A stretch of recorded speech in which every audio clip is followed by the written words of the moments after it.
Hi hello வணக்கம் friends. இன்றைக்கி நம்ம பார்க்க போகிறது ஆர்டினோவில் எப்படி எல்சிடியை கனெக்ட் பண்ணுறது, ஈஸியாக கனெக்ட் பண்ணுறதுங்கிறத பார்ப்போம். இப்போ என் கையில் இருக்கிறது பார்த்தீங்கன்னா எல்சிடி ஸ்க்ரீனு. இது வந்து 1602. இதில் பார்த்தீங்கன்னா 16 பின் இருக்குது. இதில் 5 வோல்ட்டில் வந்து வேலை செய்யும், 5 வோல்டேஜ் டிசியில் வேலை செய்யும். இந்த 16 பின்னும் எப்படி என்னென்ன ஒர்க்குங்கிறத பார்த்துருவோம் வீடியோவில். இந்த எல்சிடி ஸ்க்ரீன் வந்து 5 வோல்ட்டில் தான் ஒர்க் பண்ணும். அதனால் இதுக்கு வந்து 5 வோல்ட் ஆர்டினோவிலேருந்து ஆர்டினோ 5 வோல்ட் அப்படின்னு எழுதியிருக்கோம் ஆர்டினோவில். அதிலிருந்து எடுத்துகிட்டு வந்து நம்ம இங்கே விடிடி பின்னுக்கு வந்து கொடுக்குறோம். அதாவது விடிடி பின்னில் எத்தனாவது பின்னு இந்த எல்சிடி ஸ்க்ரீனில் வந்து செகண்ட் பின்னில் வந்து +5 வோல்ட் கொடுக்குறோம். அப்புறம் பார்த்திங்கன்னா இந்த எல்சிடிக்கு வந்து கிரவுண்ட் சப்ளை வேணும். கிரவுண்ட் வந்து நம்ம ஆர்டினோவில் கிரவுண்ட்லேருந்து எடுத்துகிட்டு வந்து இங்கே ஃபஸ்ட்டு பின்னில் கொடுத்துட்றோம். விஎஸ்எஸ்ன்னு எழுதியிருக்கோம். ஃபஸ்ட் பின்னில் கனெக்ட் பண்ணிடுறோம் கிரவுண்டு. அடுத்த பின் பார்த்திங்கன்னா 3rd நம்பர். இது வந்து கான்ட்ராஸ்ட்டு பிரைட்னஸ் வந்து கூட்டி குறைக்கிறதுக்காக இருக்குது. இதை நம்ம வந்து டைரெக்டாக கூட்ட முடியாது. அதனால் வந்து ஒரு வேரியபிள் ரெஜிஸ்டர் வேணும். ஒரு வேரியபிள் ரெஜிஸ்டர் வந்து இதுக்கு சீரியஸாக ஃபிட் பண்ணிட்டோம்னா கிளியராக இருக்கும். அதை வந்து அட்ஜஸ்ட்மெண்ட் பண்ணுறதுனால இந்த எல்சிடிக்கு வந்து கான்ட்ராஸ்ட் வந்து கூடி குறையும். இப்போ அந்த வேரியபிள் ரெஜிஸ்டருக்கு நம்ம ஒரு ப்ளஸ்ஸு மைனஸ்ஸு இந்த 5 வோல்ட்லேருந்து ப்ளஸ்ஸு மைனஸை எடுத்து கொடுத்துட்றோம். அந்த வேரியபிள் ரெஜிஸ்டரோட அவுட்புட்டை எடுத்து இந்த கான்ட்ராஸ்ட் பின்னில் கொடுத்துடணும். நம்ம விஓ அப்படிங்கிற அந்த பின்னில் கொடுத்துடணும். அடுத்த பின் 4வது பின்னு ஆர்எஸ்ங்கிறது வந்து நம்ம ஆர்டினோவோட டிஜிட்டல் பின் எது வேணாலும் செலக்ட் பண்ணிக்கலாம். அதில் டிஜிட்டல் பின் இப்போ 2லேருந்து செலக்ட் பண்ணுவோம்.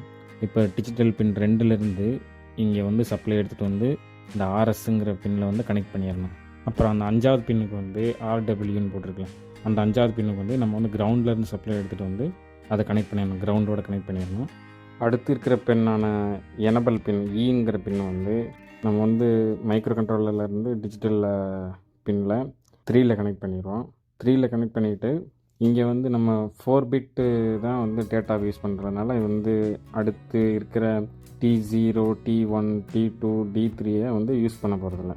அதனால் நம்ம T4, D5, T6, D7 இந்த பின்களை வந்து வரிசையாக அடுத்தடுத்த இதில் வந்து நம்ம செலக்ட் பண்ணுறது தான். அதில் செலக்ட் பண்ணி கனெக்ட் பண்ணிடுறது வந்து டிஜிட்டல் பின்னில் வந்து மைக்ரோ கண்ட்ரோலரில், அதாவது ஆர்டினோவில் வந்து கனெக்ட் பண்ணிடணும். இப்போ T7 வரைக்கும் முடிஞ்சிருச்சு. இன்னும் பாக்கி இருக்கிறது பார்த்திங்கன்னா பேக் லைட்டுக்கான சப்ளை தான். பேக் லைட்டுக்கான பவர் சப்ளை வந்து ப்ளஸ்ஸு மைனஸ் ஆனோட் கேத்தோடுக்கு வந்து டிசி பவர் சப்ளை வந்து கொடுத்துருங்க. அது சீரியஸாக 5 வோல்ட் கொடுத்தோம்னா கண்டிப்பாக ரெசிஸ்டன்ஸ் எதுவும் யூஸ் பண்ண வேண்டியிருக்கும். இல்லைனா 3.3 வோல்ட் கொடுத்திங்கன்னா நீங்கள் டேரெக்டாகவே கொடுத்துடலாம். அதுக்கு எல்சிடியோட பின் டீட்டெயில்ஸ் பார்த்தாச்சு, புரிஞ்சிருக்குன்னு நினைக்கிறேன். இப்போ நம்ம ஆர்டினோ கோடை அப்லோட் பண்ணி எப்படி ஒர்க் பண்ணுதுங்கிறத பார்ப்போம். ஆர்டினோ கோடுன்னு பார்த்தீங்கன்னா இதில் நம்ம வந்து லிக்விட் கிறிஸ்டல் h.hங்கிற லைப்ரரியை யூஸ் பண்ணியிருக்கோம். இந்த லைப்ரரியில் வந்து நம்ம என்னென்ன பின்னுங்கிறது அந்த அதில் பிக்சரில் சொன்ன மாதிரி செட் பண்ணிக்கணும். இதில் நான் வந்து என்னென்ன செட் பண்ணியிருக்கேன் பார்த்தீங்கன்னா 2, 3, 4, 5, 6, 7 இந்த பின்களில் ஒர்க் பண்ணுற மாதிரி இங்கே செட் பண்ணியிருக்கேன். எல்சிடியில் நம்மளுக்கு என்ன பிரிண்ட் ஆகணுங்கிறத பார்ப்போம். இந்த எல்சிடி பிரிண்ட்னு போட்டிருக்கீங்க பார்த்தீங்களா, இதில் வந்து ப்ராக்கெட்டுக்குள்ளே நமக்கு அங்கே என்ன பிரிண்ட் ஆகணுமோ அதை வந்து இங்கே ரைட் பண்ணி வச்சுக்கிறணும். இப்போ நம்ம சேனல் எனிதிங் தமிழ், அதனால் அந்த பேரை செட் பண்ணி வச்சுருக்கேன், நான் ரைட் பண்ணி வச்சுருக்கேன். அப்புறம் இது வந்து பிளிங்கிங் ஆகணும், அந்த எல்சிடியில் வந்து பிளிங்கிங் ஆகணும். அதுக்காக வந்து டிலே டைம் செட் பண்ணியிருக்கு. இப்போ இதை அப்லோட் பண்ணி ரன் பண்ணி பார்ப்போம் எப்படி இருக்குன்னு.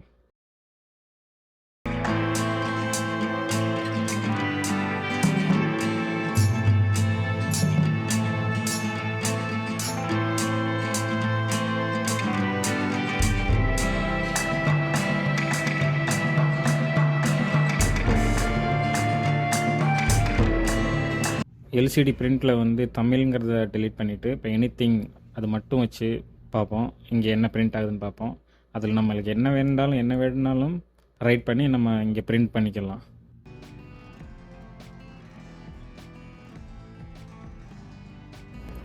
ஓகே ஃப்ரெண்ட்ஸ், வீடியோ புரிஞ்சிருந்தால் சப்போர்ட் பண்ணுங்கள், சப்ஸ்கிரைப் பண்ணுங்கள். எதுவும் டவுட் இருந்தாலும் கமெண்ட்டில் சொல்லுங்கள். அடுத்த வீடியோவில் சந்திப்போம்.